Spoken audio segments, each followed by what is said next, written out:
Good morning, guys. I hope you're well. You are back on my channel. This is an unusual morning show. I've got a live show this morning with a good friend of mine here in Yorkshire, and we're having a cup of tea online, and we're going to be talking about messages from the other side. And who I've got for you today, who is joining me, here we are, Jonathan Halstead. Hello, Jonathan. Good morning, Nat. Good morning. There we are. We're having a cup of tea together. It's quite nice. Yeah, cheers. Yeah, cheers. Here you go. It's the Yorkshire thing. I've got a big fat mug of fresh chai that I'll be drinking throughout the show. So. But yeah, so good morning, basically. I was just about to introduce you.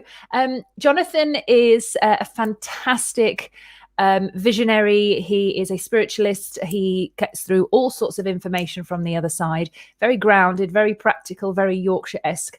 And I've had the pleasure of meeting Jonathan. I actually got in touch with Jonathan because when I did an interview with Mark Devlin on YouTube, which some of you may have seen before, I did an interview with Mark, and then I was showing my friend the interview, and then I listened to the next one, and it was it was the week before, wasn't it, with you, and I was like, oh my god, I need to interview this guy too. So I reached out, and then I ended up coming for a reading, which I might say was very good. I was very, very happy, and you just really knew quite a lot of stuff. Obviously, it's your job too, and you nailed it with me on a few things. One of which I haven't actually told you this, but one of which I have to thank you for. So you told me that there would be some stars that I have to follow on the 21st, and I was a bit like, where's that going to be? It's a bit like, crazy journey. And when I was traveling down to Devon, I started seeing loads of stars in random places, and I ended up getting all these messages myself, and ended up being on the beach in Paynton at 5 to midnight on that night, which you said I had to be somewhere at midnight. And I took my shoes and socks off, and I put my feet on the ground on the beach for the first time in 29 years back in Devon. And I had this chill everywhere. And this track that came on my phone was Full Circle. And that was the first time that I'd been on that, Devon soil since I'd moved away from there in all of that time. And I cried, and it just felt like home. And I was like, I know I need to be here. So I actually went back to my parents and said, hey, do you fancy moving to Devon? Because I'm living with it at the moment. Do you fancy moving back to Devon? And they said, yeah. So the house is up for sale and we're moving. Oh, wonderful. So we're off on an adventure. And you started that little one off there. Oh, well, I can't always take credit for it, I'm the messenger. I call myself the messenger, yeah. But that's wonderful. Lovely to hear that. I'm very, very happy. But we'll be far away from you in Huddersfield. So we're going to have to come and see you before we depart, I think. Okay. Yeah. Absolutely. Yeah. And hopefully when we've got the centre back open, you can pop in and we'll have another brew. Amazing. So I wanted to talk to you and kind of give you a space to have this conversation and to, show people what you do. And because a lot of people now, spiritually, a lot of people are waking up. A lot of people are connecting and finding information coming to them about other realms and other places and other things going on the planet that they didn't necessarily knew existed, or had always maybe even taken the piss out of. Quite a lot of people who kind of get these messages are some of the strongest critics and skeptics. And what I wanted to put across, because we're going to go into kind of more of your story, is that if you are receiving messages or you are having things happen to you that are unexplainable, or you're a bit like, what the hell's going on? My friend's got messages and I don't understand what she's talking about, or my partner has. This is going to help you to understand a little bit more about what's happening. And I don't believe necessarily it's anything to be frightened of. It's definitely possible. I've had it myself, which I won't go into my story yet. We'll explain that later. But yeah, I wanted to give you this opportunity to tell us more about your initial interactions with the other side, what that was like and how it kind of began for you. Yeah, certainly, Nat. It was completely out of the blue. Before I kind of start on that track, just to give you a little bit of further background of my life up to that point, I'd always been brought up in fairly religious circles. In my generation, Sunday school was a big thing, so I would have gone to Sunday school. I went to a C of E Church of England school, junior school. As schools progressed, that kind of, the religious aspect of it faded. But when I was about five, my parents got into the Jehovah's Witnesses. And about the age of 7 or 8, they came out of that. And in my teen years, that really kind of set me on this track of battling. I'll call it a battle with God, really. Sounds a bit dramatic, but that's Sounds what like it what felt. we're going through right now at the moment. Well, I mean, we'd never stop battling, honestly. But we're always in this spiritual war thing, and none more so than now, you know.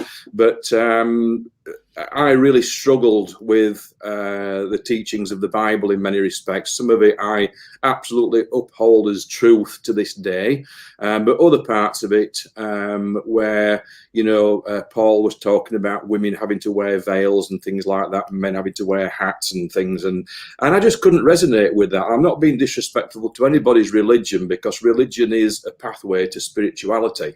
To the truth. We're all in some way on that pathway, of course. And I battled with that, and it just did not make sense. And I kind of forgot about it for many years. Got married, and then the real kind of time came for me. The spiritual awakening came for me was my mother-in-law passed away very suddenly one Christmas. That was 1994, and my wife said to me after her passing that could I take her to a spiritualist church? And I was a salesman at the time, and I'd done a bit of travelling around West Yorkshire.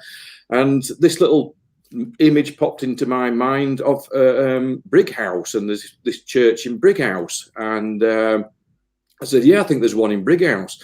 She says, well, will you take me? I said, yeah, go on then. I'm intrigued. You know, I've always been interested in ghosts and things like that, and science fiction and Loch Ness monsters and that kind of stuff, you know. And so we did, and we went. And the very first night that we went, she was expecting to get a message from her mum. She thought she could walk into any spiritualist church and the medium would come directly to her. We now know that that's not the way that it works, but she didn't know then, neither did I. I ended up getting a message that evening, and it was always, can we speak to the gentleman at the back with the beard? Because I always sat on the back row, and I put my head under head radar, so I'd slink into my chair so I didn't get picked on. And this went on for weeks. Honestly, it went on for weeks. Now it was like it was becoming embarrassing.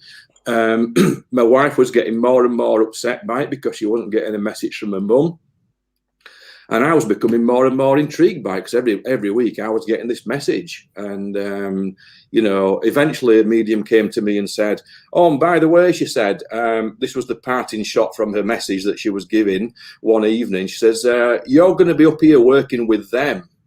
And she pointed like that with her thumb. And I thought, oh, my God, what does that mean? Does that mean I'm going to die? I honestly thought that she said I was going to die and go to spirit and be working in the spirit world. And we didn't really talk about it much until the week after. And we spoke to the lady who ran the church, and she kind of said, oh, Jonathan, you silly Billy. She says, you've got that completely wrong. She says, she meant you're going to become a medium. So that was all kind of news to me, you know. And it was like the whatever thing, you know, and kind of walked away. And anyway, probably I forgot about that whatever that you used to do. Yeah. Where's that come from? What have I done that for? I never used that. That was what we used to do as kids. Yeah. Like, oh my God. Yeah, whatever. Perhaps I've got spirit children with me or something. I don't know. I'll find out anyway if I have. But if anything comes through, just bring it. Let's bring it. But so I'm on this kind of, you know, all this kind of stuff going on in my brain. And then one night we went to the church. It's always on a Wednesday, by the way. And it's a lovely church, is Brighouse, by the way. If you're getting into that kind of thing and you want to know more, please do visit Brighouse. It's a wonderful church run by two wonderful ladies. And so we went, and the worst happened, and the speaker for that evening who was booked hadn't turned up. So there was a little bit of shuffling and muffled speech going on in the background. And then the lady who ran the church, lovely lady called Margaret, said, stood up at the front. And honestly, you wouldn't mess with Margaret, by the way. She was only very petite, but my giddy aunt, you wouldn't mess with Margaret. And Margaret stood up at the front of the church and said, right, everybody in this church tonight is going to give a message. Okay, so we're thinking, oh, yeah, you know, I don't think so. And all these thoughts going through your brain. And the church went very quiet. And I think a couple of people stood up and gave something. And then I got this little tickle in my ear, and I felt a name. I could hear a name coming into my ear. And I whispered very quietly to my wife, and I said, I've got a name. And she threw a hand up like that. You probably can't see it on the screen, but she threw a hand up, okay? And I looked at her with a look of shock horror on her face. And yeah, exactly. It's like, you know, and then Margaret said, yes, the lady, can you please stand up and give your message? And Anne said, no, it's not me, it's him, and pointed to me. And literally now, I'll never forget this as long as I live, and I say this to many people, I was trying to think of any excuse not to stand up and make myself look like an idiot. And it was as if somebody or something got hold of my collar and lifted me up out of my chair, and I found myself standing on my feet. And this message came out about this guy, and he had a shed in the back of his garden, and he loved his woodwork, and his hobby was to do woodwork. And I started planing with my hands like this, like I had a plane in my hands. And then I sat down. It all went a bit weird and a bit quiet. And then I went home, and that night, normally my head hits the pillow, I'm out. And Anne's usually up reading a book or something. That night, I couldn't get to sleep. I had this mumble in my head, this murmur in my head, and I couldn't get rid of it. And I thought the next door neighbours had left the telly on. And I looked outside. I thought, have I left my radio on in the car? You know, and all these things going through my head. I checked downstairs, nothing. And then I suddenly thought, I wonder if this is spirit. And I looked at the clock, and it said 3 a.m. And I thought, oh, I've got to get up. You know, I've got to get up for work. You know, I can't be doing with this. How long is this going to go on for? And I thought, is this going to go on for the rest of my life? Is it a bit like a tinnitus thing or something that I'm not going to be able to get rid of?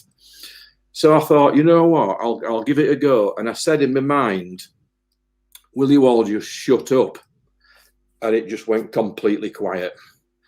And I put my head under the covers that night, and I just kind of went to sleep. So that's how it started for me, by the way. I was 30 years old. I had no inkling that was coming. It just came out like a bolt out of the blue. Yeah. And it's a very unusual feeling. And it's like and I know I've had it myself. And, you know, I did everything in my mind to be like, this can't be true. This can't be happening. What on earth is going on? And I had mine like doubly confirmed by someone else. And there was so many, you know, things happening. And I was just like, this doesn't make sense. And it makes you challenge and question your sanity, because you're just like, oh God, like, who do I tell? And I remember when I got home I started doing Reiki and on someone, and it was my first ever session on someone, which I wasn't meant to do. It was a long story short, but these messages had come through from the woman's husband, and they were coming through me, and I gave them to her, and I'd broken down crying, being like, where is all this information coming from? I came home and told my dad, and my dad was just like, I was like, yeah, that kind of sounds normal. I'm like, that's not normal. Someone's dead and they've come through me and spoke to someone. And he was just like really blasé. I came and sat on the bed in the other room in here. I sat on the bed and I put my head down, and I'm just like, what is going on? And I shit you not, someone sat next to me. It was on this side. Someone sat next to me on the bed, and I looked, there's no one there. I can feel the bed go down. And literally this guy who named himself Ian, who was the husband, and just literally came through and said, hi, Nat, it's me, Ian. I want you to write a letter for me. Get your laptop out. You'll be okay. And I was just like, frozen, just like, what the hell is this? And like, I won't go into the rest because we're going to talk about you today, but I get that feeling, and it's so unusual because you're like, and you know, something's there. You get it. You can't deny it. You can't get away from it. You've now tapped into something. So now your life is on a different path, and now you're going somewhere else. But it's, how long did it take you to adopt from the moment, obviously from the morning after you woke up there? Was there a period of disbelief? Was there like this period of like, oh gosh, should I be doing it? Should I tell anyone? Or is it pretty like switched on for you, and that was it? Off you went? There was definitely a period of getting used to it, adjusting to it. Because the morning after, again, I vividly remember it, thinking like my world's never going to be the same anymore, you know? And something happened there that is now completely new. And I would speak to mediums, or mediums would speak to me, And I remember one medium saying, because I'm a person who doesn't handle authority very well, and hence the reason why I'm Yorkshire thing. Yeah, hence the reason I'm self-employed, because it's like, you know, I've got to run my own life and do my own thing. That's so I don't commit violence against anybody else, by the way. Not that I'm a violent person, but it was definitely a case. And a medium came to me and said, "Oh, you know, spirit will take you where they need you to go." And I thought, no, you can stuff off to that. Honestly, I'll do what I want, and I don't care what spirit think. And the issue there that I had was I didn't understand what she'd said correctly until a good while after. And it's very true. And it's finding yourself in a place where you need to be. Okay. And anybody who works on the spiritual vibration will understand that message, that we are where we are meant to be. You know, right here, right now is where I'm meant to be, where you're meant to be now. This is what we were kind of destined to do. So it took me a while. The other issue I had was I had a big issue when I started doing private readings, was taking money for them. And that's where the skeptics jump on people, you know, "Oh, you're charging for this service." And I just say to these people, what do you do for a living? How do you earn your money? You know? And my guide came through to me one day and said, "You live in a world where you need money." And that kind of said it all for me, really. We've all got to, we give our time, you know, to someone, and they pay us for that time. And at the end of the day, as you probably well know, now money is just an energy exchange, and that's all that it is. One day we will live in a world where we don't need it anymore. Yes. And we know that from our cosmic families, that they've learned to overcome the monetary system. So we know that it's coming, it will come. But yeah, there was definitely an adjustment period.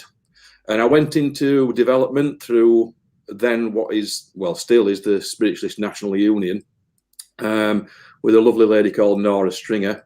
And she was very kind of firm, but I learned a lot from Nora, and she would take me to all these different churches and put me on the platform along with her, and she would be sitting down, and eventually I was up there doing it for myself rather than relying on somebody else. So that was the start of the journey for me, but that literally was the very smallest part of the journey. Mm-hmm. So there's different types of clairvoyancy, shall we say. So clairvoyance, there's clairaudient, clairsentient, and clairvoyance. And clairvoyance, if I'm right, is visionary. Clairaudient is where you hear messages. So some people see messages and see different pictures. Some people who are clairaudient hear. I'm clairsentient. I know, and I don't know why I know or where I know. It comes out of my mouth, and I'm like, oh, I know that, and I have no idea. It's something I'll have never learned, never been to a place I don't understand, a family I've never met. It'll just come out, and people are like, how do you know that? And I'm like, I don't know. And it's so when you hear something, I've spoke to a lot of like readers and stuff before. When you hear something, it's very succinct, and you're like, okay, this is definitely. When you see something, you've got that. When you just know, and there's no sensory experience, it's even harder to accept as yourself, because you know, somebody, what does she know? It's like, well, actually I do, you know. It's like, I do, but I don't know how I could tell you. I never know. You know, I would be some people would assume that I would not know because I'd not been, or how could I? And they would doubt me as much as I would doubt myself as well, which was really difficult for me, because I, you know, and I didn't want to share it, should I say, in a way. So I did very similar to what you did, and I didn't ask them to stop in like, can we just stop with the noise, because I wasn't hearing anything. But in a space of a week, I started getting loads of different things coming through, and I would just get this like knowing in my head, pick up your iPhone, open the notes and start typing, and then something would come through, and it'd be somebody that died or somebody had come through, and I start typing things, and then I'd read the messages back. And the messages would be in the accents, and when I'd be reading it back, it'd be in the accents and the kind of a bit like the language and the personality of the person that had come through. So Yeah. the first time someone came in, it was a young guy from North London that had a motorbike crash that was my friend's son's friend. And I'd never met him, but he came through with a story for me to find out if it was true in this world, because then that would know that the connection was right. But when I wrote, it was very kind of North London accent as I'm writing and reading it back. And I was like, what was it? It was like I've got these impersonations in me, and I was like, what is that? And it was very strange. But I get very, I mean, I've done a reading with you, and you don't get as, I think actually you did cry a little bit when you did my reading, and I cried, but like I get very overwhelmed by That. you. What, sorry? I'm a Yorkshire bloke. Don't tell people I cry in readings. He did not cry. He was a standout gentleman, don't worry. But it's a very emotional process for me, and I get these messages and they're so overwhelming and they're so kind of heartfelt, and they feel like they're too much for me. And I'm trying to put them into a word, into a thing on an iPhone or whatever. And it just doesn't, it just, for me, it was too much. So I read this book, and this woman said, you can ask them to stop until you're ready. So I did this little ceremony and sat in the mirror, and I'm like, I can't do this. This is not my bag. I am not ready for this. And I everything stopped. Everything stopped. And I have very rarely tapped back in. I've been put, like you say, you've been put in certain places and you are where you're meant to be. I've been put in certain places where I've ended up having to do something, or something has come through me and it's helped someone tremendously. But I haven't yet wanted to open the doors like you have and welcome it yet, because I feel that there's other things I needed to do. And a lot of people out there feel quite ungrounded when this happens to them, because first people they want to tell is the family, and they're like, and if the family is doubtful, it can make you feel incredibly lonely. I was lucky that they didn't, but with my family. But so obviously we're Yorkshire, up in Yorkshire. I'm originally from Devon, but I've lived in Yorkshire since I was 7, so kind of I'm a bit of both. In Yorkshire, there's a lot of spiritualist women. There's a lot of women out there doing readings. There's not that many men.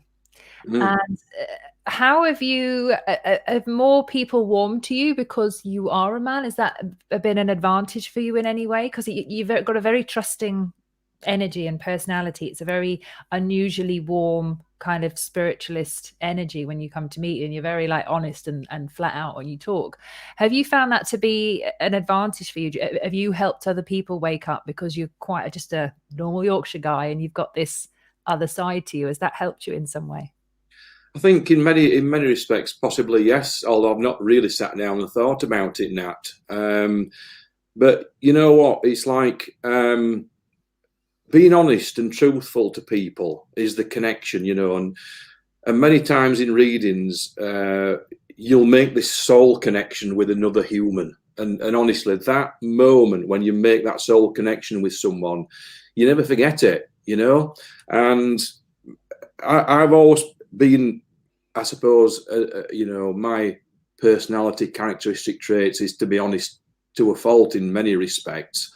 I'm not saying I'm perfect. I'm no way perfect. But when we're dealing with people, and I learned this through my salesman days, the moment I started to become myself, to become my true personality, and to deal with people on a human level and on an honest and truthful level, the whole world begins to change around you. And I just want to pick up on a point that you mentioned about your Reiki and the channeling and stuff that you've received. And a lot of people are going into Reiki and finding this fact, because what we're doing is we're opening up the channel. It's all the same thing. It's all the spiritual energy that we're actually becoming attuned to. And right now, in this massive spiritual awakening that's going on, what's happening is the dimensional barriers are beginning to thin. They're beginning to dissipate and disappear. So what's happening is that more and more people are picking up on stuff, and suddenly getting information. And then they're doing Reiki on somebody, and all of a sudden somebody's grandma comes through, just like it did, with you. And they don't know what to do with it. And it's like, oh my God. And it can be quite frightening. It can be quite a shock.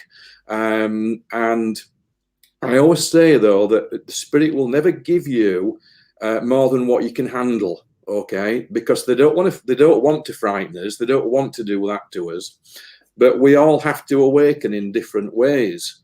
And honestly, if my awakening had come with me seeing a full-on spirit figure in the bedroom at 3 o'clock in the morning, I'd have been out of there. Yeah.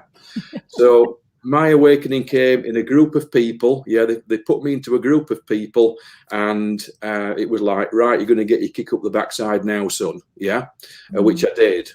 But yeah, it's like allowing that to grow within us, taking it a step at a time, but being guided by your own intuition. So follow the intuition and your sentience. I work on 3 channels at the moment, Nat. Sentience didn't come to me until about 5-6 years ago.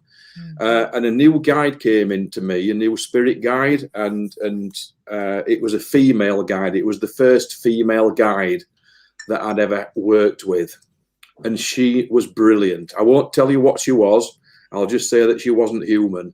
But my giddy aunt, she was amazing. And she brought sentience to me. Now, this was in one of our psychic evenings that we hold at the centre. We're doing them online at the moment, by the way. We can't run them from the centre at the minute. But I was given a message by another great medium, Adrian Clark, and he said to me, 2 Yorkshire blokes in the middle of this public demonstration, and he said to me, "Oh, you're going to get in touch with your feminine side, yeah?" And I'm thinking, "Oh, what are people going to think to that one then?" You know. And I think Anne made a funny comment about, well, don't start trying on my clothes or something. Not that there's anything wrong with that, but I just want to say that for me, that was kind of, what do you mean? You know, it was another kind of one of those moments where I wish the ground would have opened up, really. But that was probably a few months before this new guide came into work with me. And after that, I completely understood what that message was all about, because that took me into a totally different dimension. Now, you asked a question about, has it made me more approachable? I can't honestly answer that one. I presume I would have to ask people about it, you know. But if I say I feel more comfortable within my own skin, and this spiritual thing, we're constantly evolving and changing, you know. And what we perhaps believed in last year, or even last month, or even 3 days ago, might be completely different today, because we are evolving all the time. So I hope people understand that don't be frightened by it, because what's happening now is the veil is thinning. It's becoming a point, and my guides have said this, and other sources from all over the world have said this for many years, that the awakening will come. And when that awakening comes, the veil between the worlds will begin to get thinner and thinner, to a point where we will become fully accepting of the extra dimensions that exist around us. And thank goodness that science is now backing us up a little bit on that one through quantum physics, you know, because we've said it for years. And you recommended a book to me, and I never remember the guy. Hazrat, you probably know what I'm talking about. Do you know what? I can't remember the guy's. I don't know his name, but Music is Life is the book, which is it's wonderful. Yeah. And he kind of said that, you know, and we say this all the time in spiritual circles, that spirit say it first and then science discovers it. Yeah. And then it's a major discovery, then it's a major scientific discovery. But the spiritual people have been saying this for years, you know. But we're all kind of tinfoil hat wearers until we can actually prove that in a lab or under some kind of controlled conditions, which I completely understand, because some people, you know, like me, they get a kick up the bum for the, you know, to go and do it. Some people have to find that through the scientific channel, through the political channel, through whatever walk of life we are in. We're all progressing towards a higher level of consciousness. Yeah, we are. And there's you know, there's a lot of people out there right now that are questioning the reality that we live in for many reasons. And I was just saying to you before we came on, I've started to, when people say about alternative news and conspiracy theories, I call it the Rubiks news. It's basically the Rubiks is in the Rubik's Cube. Not many people can figure it out. Very few people can figure it out in this Rubik's news that we have at the moment. And it's everyone's trying to figure out their own version of something. And it's a very destabilizing place to be in at the moment, because what we once thought was solid and what we once thought was accurate and what we once had our trust in has been broken down by ourselves, by our own deconstructions, by other news coming in, by other people's opinions, by the media. Everywhere we're looking now, we're destabilized in some way. And this is why I think, why I know that spiritualists for many years have always said that, when we close our eyes, that's our home. We don't need a passport. We don't need to go and find ourselves in Australia or around the world trip. We close our eyes and we're home. It's how comfortable you are sitting with yourself when you close your eyes, and with the meditation, like what's inside of you, what needs to be dealt with. Because some people, when they close their eyes, they're terrified because there's a silence in there that they're not used to listening to. And in there, the emotions that they've been avoiding. And a lot of people have trusted in the outside world more than they trust on the inside world. And what we're being told now is to go in and sit with that and go into our vulnerableness and into our awkwardness and really get to know ourselves, because this is the safe place. This is where our truth comes from. And, you can feel solid and certain with something when you really do start to understand yourself, because you know what your triggers are and you can find more of a trust within yourself. But one thing I wanted to mention today is, and somebody said to me, and it was a great sentence. So when I was like you, when I was younger, I went to church with my mum and dad. There were no other babysitters. It was, she's coming to church with us. That's it. Wasn't interested. I went to Sunday school, and I always say it was for the free orange juice and the free biscuits. But other than that, wasn't interested. When I was like 12 or 13, I'd made the decision that I was no longer going to church and I could stay home on Sunday mornings. And I had no interest in God, had no interest in any faith. I was just like, if there is a God, he's a bit of a dick because look at the state of the world. That was my kind of arrogant perspective, had no other understanding. And I carried that with me for some time. And then I, as they say, woke up spiritually at 2009. I was always into like kind of The Secret, looking at different things and looking at aliens. And I've always been obsessed with that kind of stuff. But I wasn't certain with anything. But then spiritually kind of waking up when I was 2009. And I started to realize that there was more out there. And then obviously having this experience and that I've mentioned. And there's this real development of trust within myself that I had to connect with. I had to start thinking, well, there's things outside of me right now that are really questionable, that are really strange. And I have to keep questioning things to keep finding the answers. But the questions can lead us into a very confusing place, because the more questions you ask, the more the chance there is that you know nothing, which is very uncertain. But one thing I've realized more than not in the last, I would say, 6 years of my life, when I've looked at it properly, is take the spiritual side of it out and take the magical side and take the science out. And I'm like, there's just me left. If I take all of that away, what's truly worked for me in my times, because little bits of all of those three have worked for me, but what has truly worked for me, and it's the trust that I've had within myself and my own intuition, and that's grown. And then I look back and I thought, well, if when I've given up, when I've truly surrendered, and I've been like, you get to a point in life where you're like, oh, I can't take this anymore. I'm like, handed it over. And I specifically remember saying to God, just being like, if you do exist, mate, just take this one. I don't know what to do.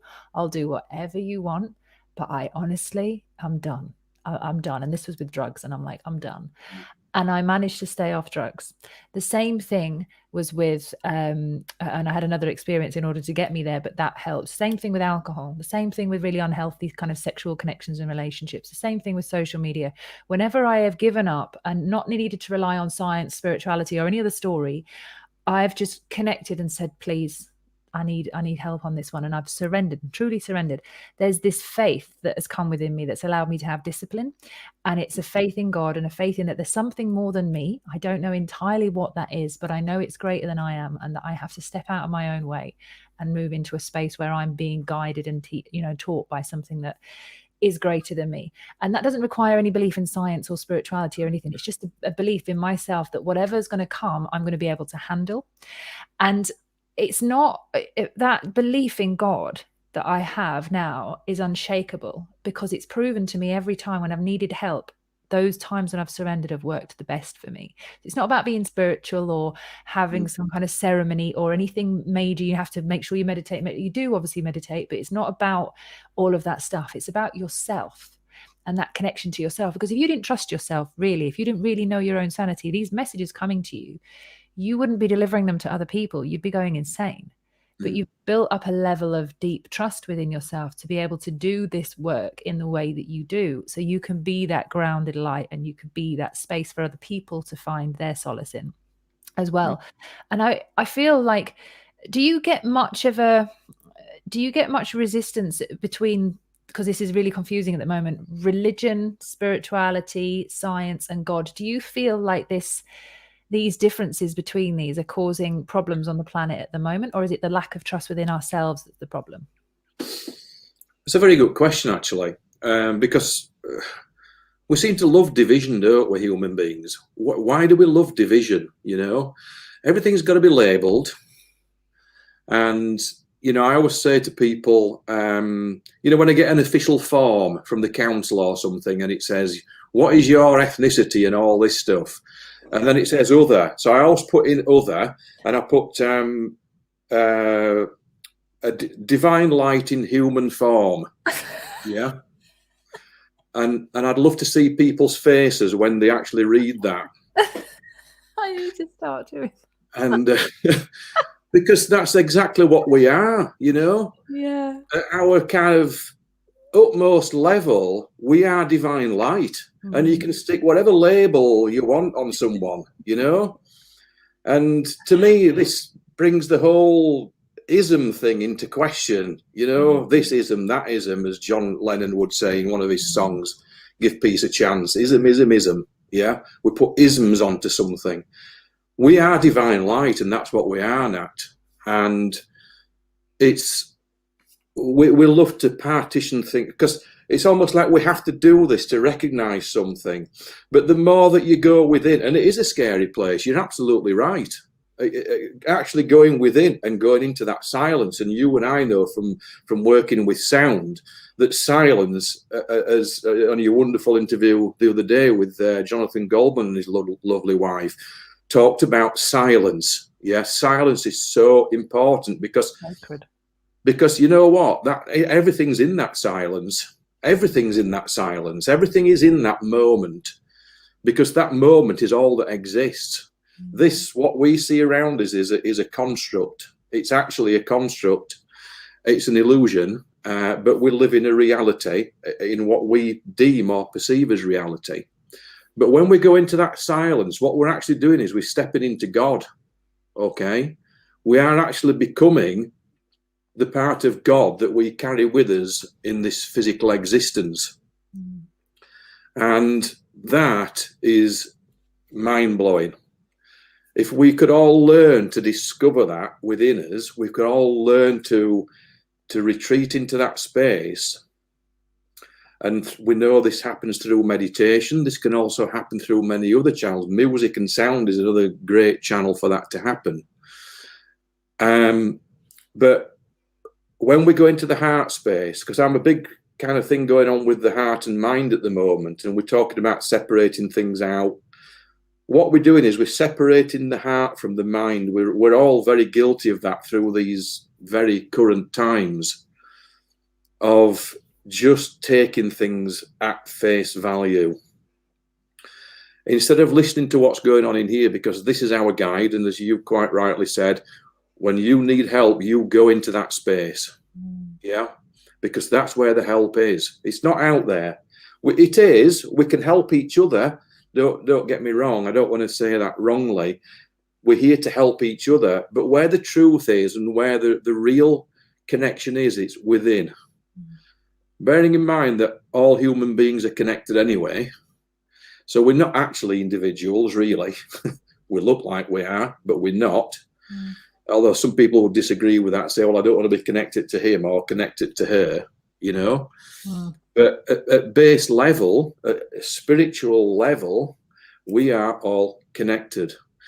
But we are living individual reality on this planet because we've chosen to learn that. We've chosen to come here. That's a big thing that a lot of people won't like to hear, but we've actually chosen to live this life. Okay, and I could talk for hours on that and probably get shot down for it, but I won't. But it's kind of, you're absolutely right. Go within. That's the message right now. Is there's so much misinformation out there now, so many untruths, that we no longer know where to go for the truth. We're completely confused. And this is where we find the truth. Yeah. So don't be afraid. And people say, oh, I can't meditate. It's people's perception of meditation. Yeah, I used to say that all the time. Can't meditate. I'm like, yes, you can. You just weren't trying. Yeah. Oh, Like, you just sitting down and daily. yeah. It's like there's Buddha behind me there doing the full-on meditation pose. Yeah. We don't have to meditate like Buddha.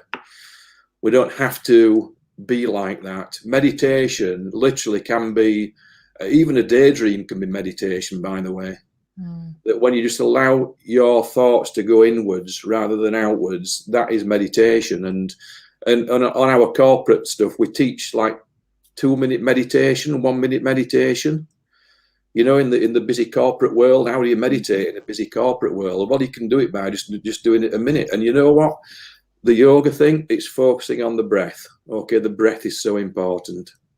Yeah.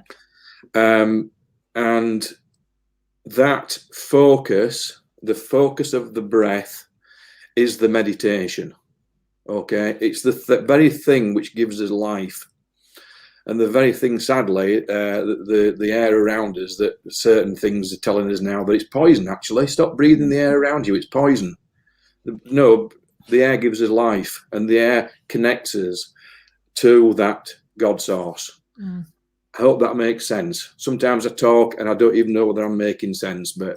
So I get on stage sometimes and talk, and I've got no idea what I've said when I've got after stood back down, and people are like, oh my God, you know when you said, and I'm like...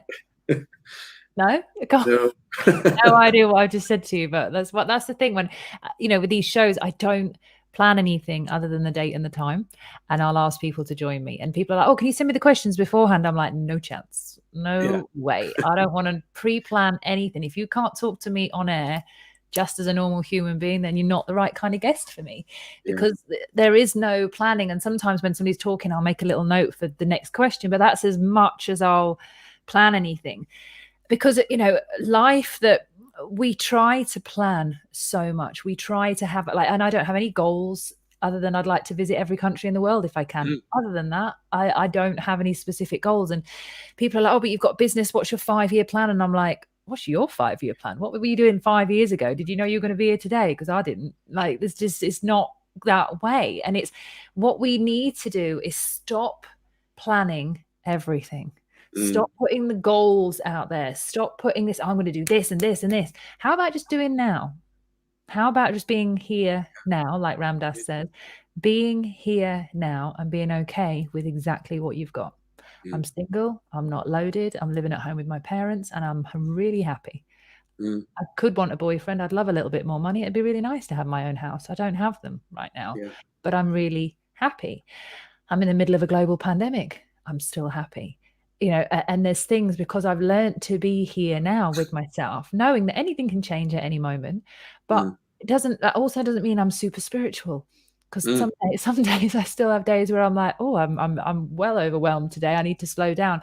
We're not here to get it right all the time. And somebody said to me, which I love him for saying this, because it was one of the best things I think I've ever heard. And it was very recent, in November.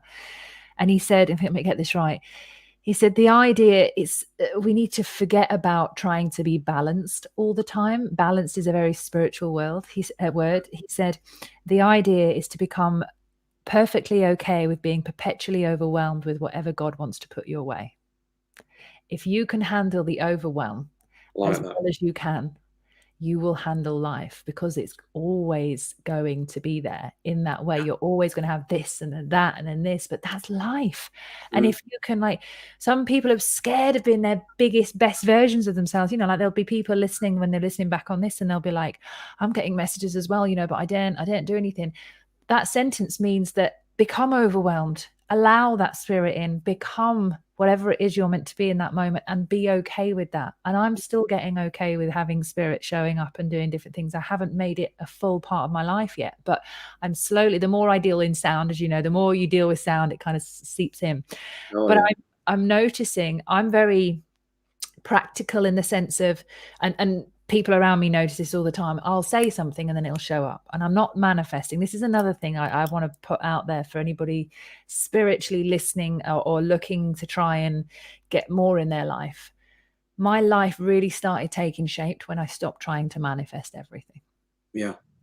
Manifesting is possible, but it comes from a very serious place: ego and lack. And when we're constantly in this place of trying to manifest the right boyfriend or the right money or the right thing, we're constantly taking ourselves out of the moment, and we're not here. And it took the pressure off. I'm like, I'm not manifesting shit. If it needs to come to me, then I will be in a place where it'll come to me. If it doesn't come to me, then it won't. And it might not be the right time. And it took all the pressure off. Really just was like, Yeah. I don't need anything apart from what I've got here right now. Like you said, the air, the water, and to make sure I've got tea on the table at 6. Yeah. It's a Yorkshire thing. I think everyone's tea at 6. But, you know, that is enough. What else do I need today? Yeah. It's this gratefulness for the moment that you're in that's really important. Absolutely. And we have a lovely friend who is a mindfulness expert, and, you know, I've learned a great deal from her through that. And, you know, when you come to learn that the present moment is all that there is, everything exists in the present moment. You see, we see life far too kind of almost one-dimensionally. Of we're born, we kind of live, and then we die. Yeah, that's just a very small facet of a certain experience that our spirit, has chosen to do. Because when our time is up on earth, well, we go back to spirit form, we go back to light form, yeah? And I would love for everybody on the whole planet to understand that right now, that if you're going to die from whatever it is that you're going to die from, you're going to die from it, you know?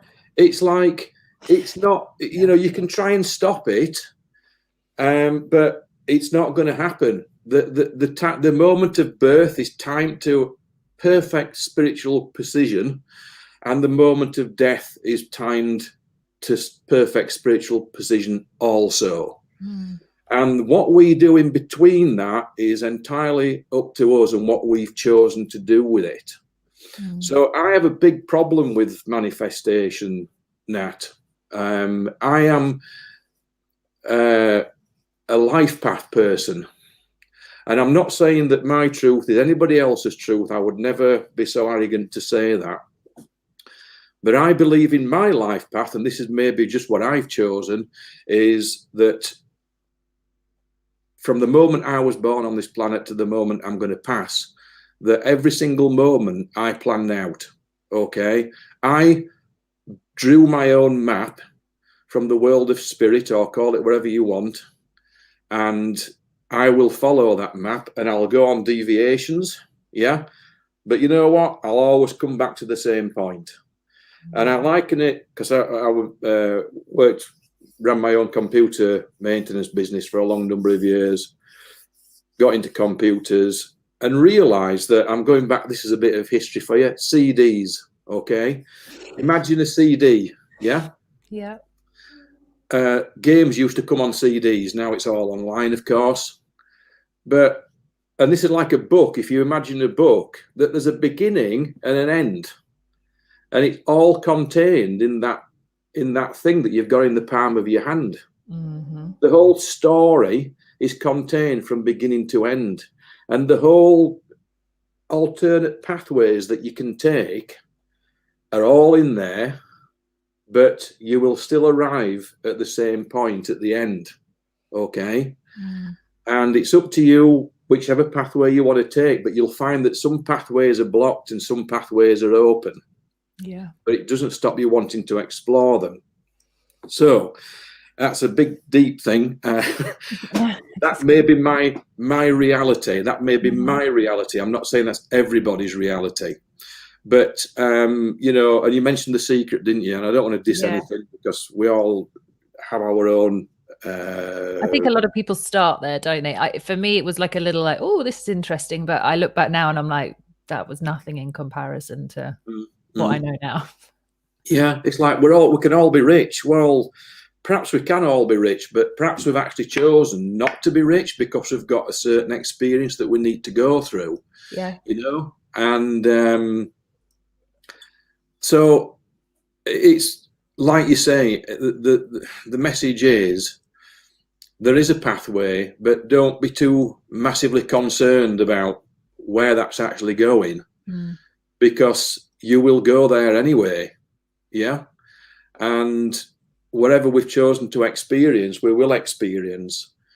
And living on planet Earth is not an easy ride, you know, and there are some horrendous things that happen on this planet, as we all know.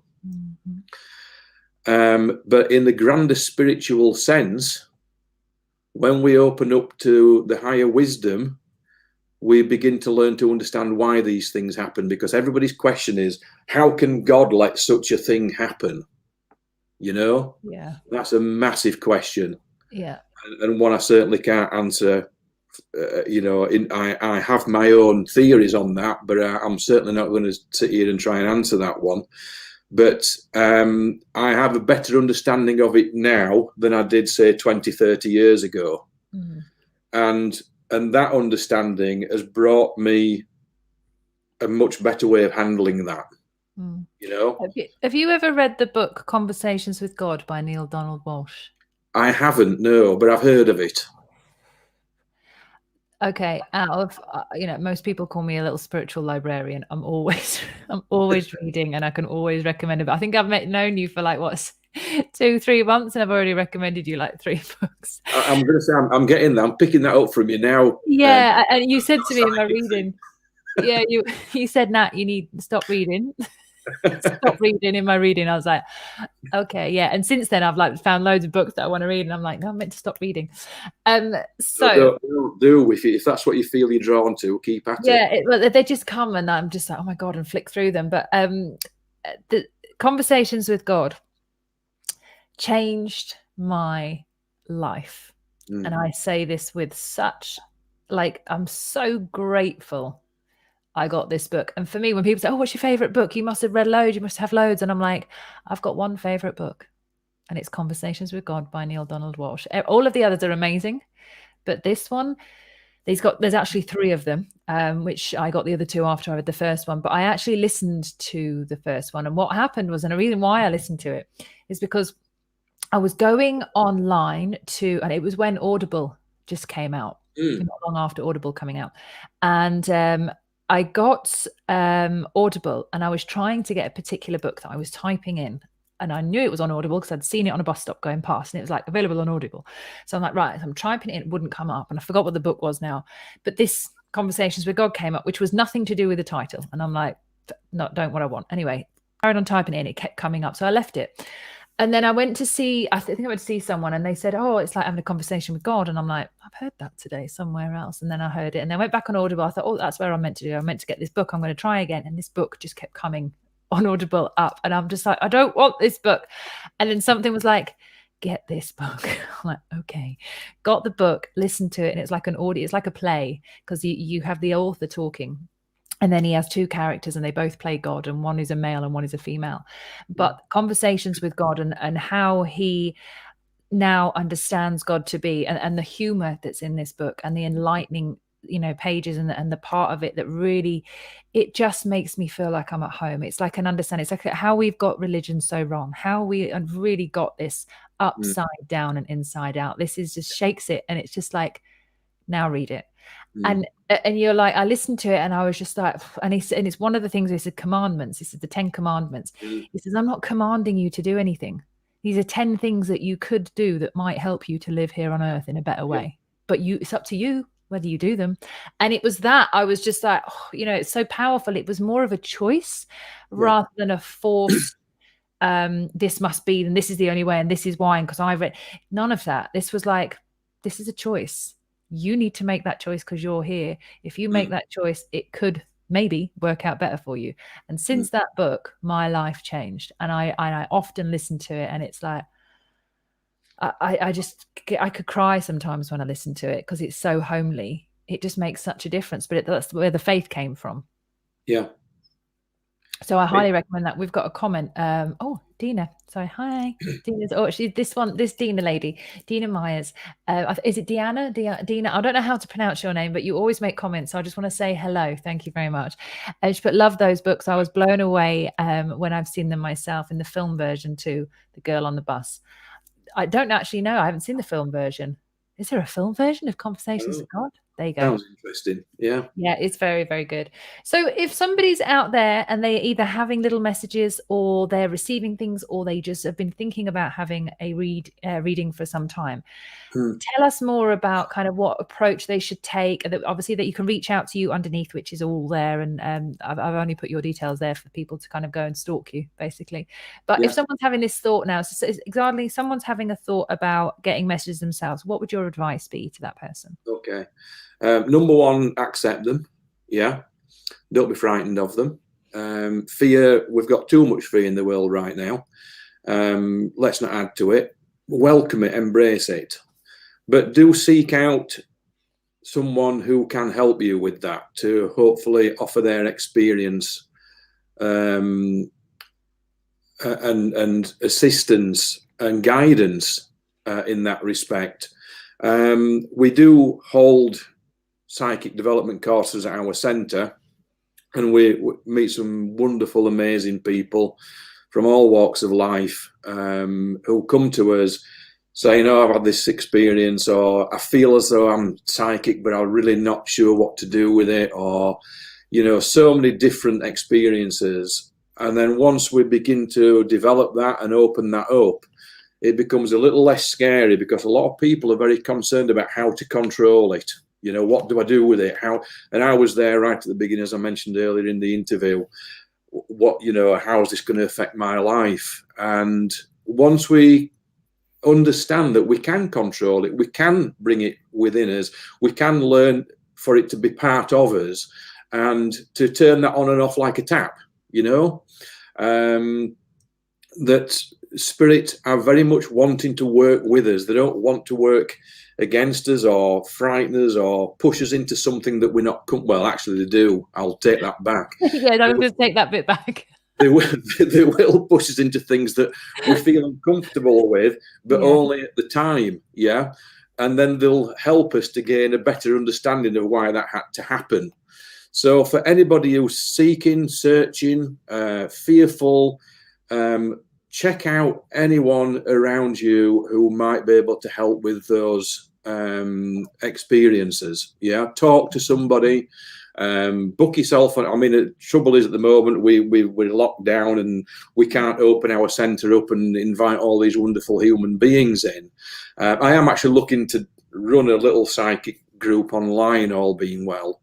But my kind of beef with that a little bit is that there are times when we have to be within the presence of another human being, because we talk about auras and we learn how to work with the auric field, the energy field around us all. Weirdly enough, I've been noticing around my screen today, there's a green aura around this this screen. I've never seen that before. Do you know what? It's really weird. So, you know, when you did my reading and you said to me, you're going to start seeing things now and you've got to trust them. So when I was in Devon and I did the whole kind of scooping around Devon and going to see different people, and I went to Dartmoor, which is where I used to play when I was a kid, and we bumped into this couple. I was walking up this hill and we bumped into this couple, and as my friends talking to me, they'd be like the farmers from next door. I'm looking above this woman, and you know, like, you know, when there's petrol on the floor, like and it's like a rainbow on the floor. There was that, but it was see-through above this woman's head next to this tree. And I'm looking and I'm like, and the day before, this is the strangest day before, I was on a 2-hour journey from one end from Cornwall to Devon. I saw 7 rainbows in 2 hours. And I was like, and I saw 2 of them were double rainbows. So that was 4. And then I saw 2 2 rainbows within different clouds, and then a rainbow on its own. And I'm like, what the hell? And then the day after, I saw the oil rainbow above this woman's head next to the tree. And again, like about 20 minutes later, as well, as we were walking away. And there is more coming through. There are things to be seen. There's definitely something happening, and the veil is, like you say, is lifting dramatically. But there's these little, little like sparks I'm getting as well as I'm talking to you around here. Well, one thing, you know, in the very first lockdown, when we actually did lock down and everything went quiet for about 2 or 3 weeks. Yeah. And there were hardly any cars on the roads. Beautiful time.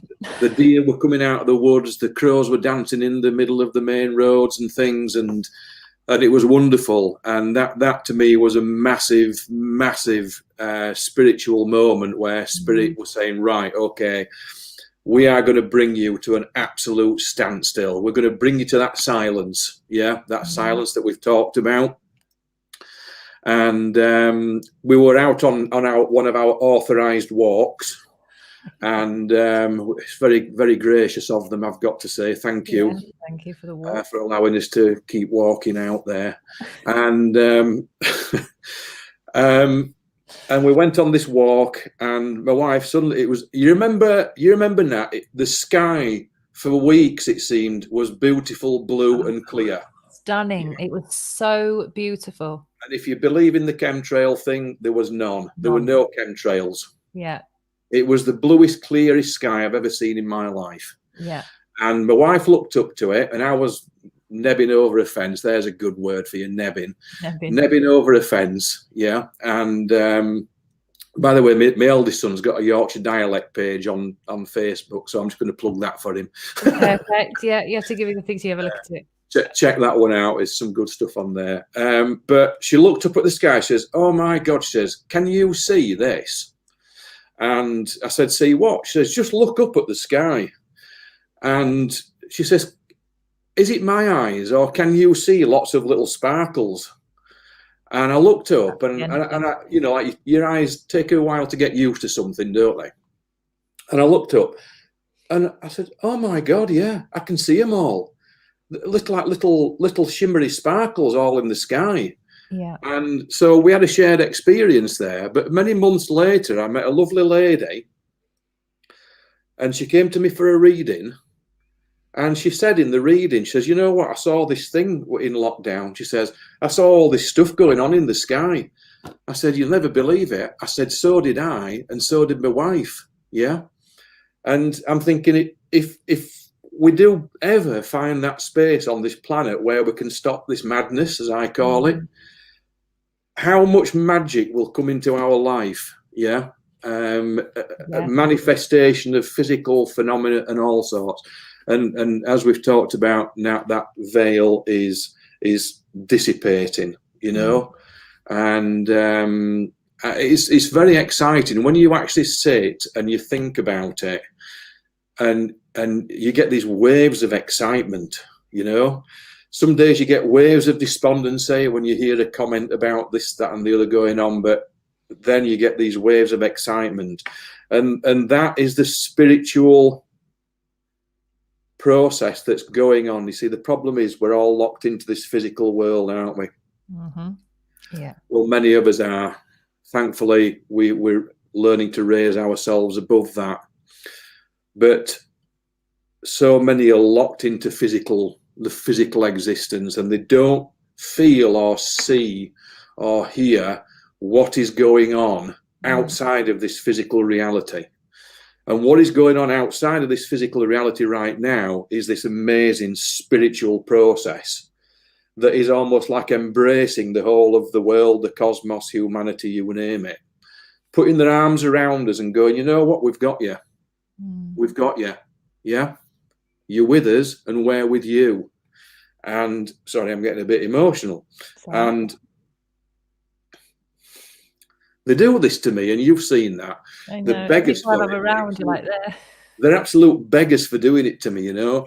And but it's just like the angelic message sounds very flippant when it comes through, but it means so much, and it is everything is going to be okay. Yeah. And that's from the angels. Everything is going to be okay. People won't believe that. They'll think I'm talking a load of cobblers. Yeah. But you know what? I believe that. And if we can take ourselves out of this 70, 80, 90 years on the planet kind of reality situation and realize that we are eternal divine beings of light rather than this physical body, and that once we leave this body behind, we're released from this body and we can continue our journey in our light form. We are eternal. There is no death. There is no judgmental God saying to us, you've been very naughty, I'm going to put you to death. How can God put God to death? Exactly. How does God destroy itself? You know? Yeah. Crazy. God will never destroy itself because it is all it is. Those are the words. God is, we are, everything is. I am. I am, exactly. Yeah. And so we've got to take ourselves away from this construct of physical reality, release ourselves from that. We can do that through meditation. We can take ourselves out of this timeline. Because whenever you've been in meditation, you might notice that time becomes irrelevant. Or you might have been in, say, a guided meditation and you come out of the meditation and think, oh my God, an hour's gone by. I didn't realize that, you know? Because that is the release for us. If we want to take a step out of reality, just go into meditation, go within. So for anybody who's seeking that, you'll see the signs just like you've seen that. You've seen the rainbows, okay? You'll see little things, little unusual things in your life, and you become drawn to something. And don't deny yourself being drawn to something. Don't fight it, because if you're drawn to something, you've got the feeling of being drawn to a book or a piece of music or a person or a pathway in life, wherever it might be. Don't go, oh, you know, whatever, it's not for me. Try it, go for it. Just give it a go, you know, because many times it's the right path. And that's how we should guide ourselves, not be told how to guide ourselves by some other force or person, but follow the guidance from within, because that is the truth and that's where you'll always find it. I love that. Well, I think we'll end it there. That was beautiful space to end it on. I want to thank you so much for your time this morning. This is the first of 4 interviews we have with you. So we've got this one today, and then we've got you on Sunday, haven't we? We've got your Sunday sound and medicine. You're joining, you've got me and Lane talking, Lane Thompson talking sound and medicine. You are, but I got your email, by the way, yesterday with, it looks amazing. I was very happy with that. You were letting your network know that you were on I Am Sound, and I was very happy. It made me smile. It looked very professional as well. I was like, oh, this is my company. It's like, oh, it's lovely. And then you are with us again. When was the next dates? I can't remember. I should know this. I can't remember for now, but tune in on Sunday. So you are back to talk about sound and medicine on Sunday at 7 o'clock. Tonight, I have another show, and it's how to make a relationship great. I've got 3 couples that I know and love, and they are coming on board to talk about, you know, the awkwardness of relationships and how to maintain these tough times. And then tomorrow is a really deep one on the power of brotherhood and what it means to have a collective brotherhood. It's all men, all talking. They're people I admire, and it's a really good kind of grounding space for us to be in. So thank you so much, Jonathan. You are just an absolute gem. And if anybody wants a reading or to reach out, please do so. His details are underneath, and I can't wait to have you back on Sunday. Thank you, Nat. Can I just very quickly say, I love the work that you do. The work that you do is amazing. You've been drawn into that. You've followed your heart, and you're unique, and that's wonderful. And it's been a great privilege to be here today. Thank you. Thank you. I really appreciate that. This is it's a strange old time, and I'm glad we've got the fellow Yorkshireman here doing your bit for Yorkshire. It just is so nice being here and realizing there's all these beautiful hearts in Yorkshire. And a lot of people, I think they forget that. I think we're all kind of quite tough, very friendly, but very tough. But there's a beautiful spiritual community here, and it's really, you're part of it, and it's amazing. The work you're doing is amazing. Wonderful. Thank you so much. All right, everyone, we'll see you tonight at 7 o'clock. And if you want to reach out, please do. Underneath, go send him a message, let him know that you want a reading. He's amazing. I swear it's so good. And we'll see you all tonight. Ciao for now.